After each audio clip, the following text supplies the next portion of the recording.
a lot of people ask me what I do or like what I teach about. And so the main thing that I really do is I teach something called the Freedom Salon Method. Freedom in many different ways. A, you want freedom of time. You want financial freedom. You want freedom from behind the chair. You want freedom from the state board or your state, and that comes from in the form of a PMA. So the Freedom Salon Method has a lot of different layers to it. It's the first step to your personal economy. And it's important that you have some kind of a business that supports you and supports your dreams and supports your visions. Me, obviously, I own a hair salon. And the first part of this was getting your salon running right, having the perfect salon model. And so that's exactly what it's called. The perfect salon model is the first step in the Freedom Salon Method. So there's 3 parts to it. Should you be a rental salon? Should you be a commission salon? Should you be a salon that has a hybrid? Like, should you pay everyone hourly? What's your salon model that aligns with your vision? That's what I help unpack when I sit and speak to owners. Now, the next thing is you have an amazing salon, but no one's working in it yet. You have 3 chairs. You could have 5 chairs. You could have 10 chairs, 20 chairs. It doesn't matter. If you don't have a stylist attraction system, something you put in place to get people working behind those chairs, you will have to shut down. It's inevitable, unless you have a small 3, 4, 5 chair salon where you can afford, obviously, the rent or the mortgage or whatever you have going on by yourself. But you won't achieve freedom that way. You're always going to have to work in order to make money.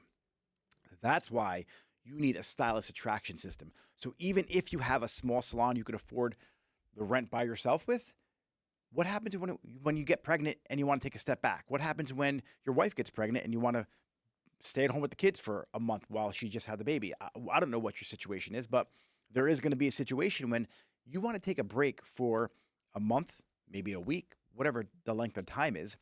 And if there's no income coming in from the business, you're going to have to shut down. So that's step 2. How are you getting stylists to work behind those chairs? That's another thing that I unpack that's very crucial. Now here's part 3. The simple client flywheel. If you have a beautiful salon with a great business model, you have a strong team, you need clients to sit in those chairs so the people behind the chairs can work on them. Now, not every person's lucky enough to hire an all-star team that has a staff of people with full books. That just never really happens. You need to have some kind of a system in place that brings new guests into the salon. I don't believe in funnels. I don't think they work. The simple client flywheel is something that I teach that has a revolving door of new clientele calling you, coming in, getting their hair done, and referring other guests.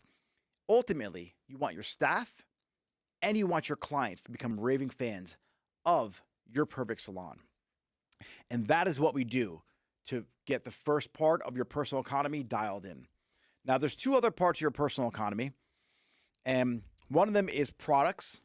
So obviously, Shopify is what I'm passionate about. I think it's probably the best website builder if you're a salon owner.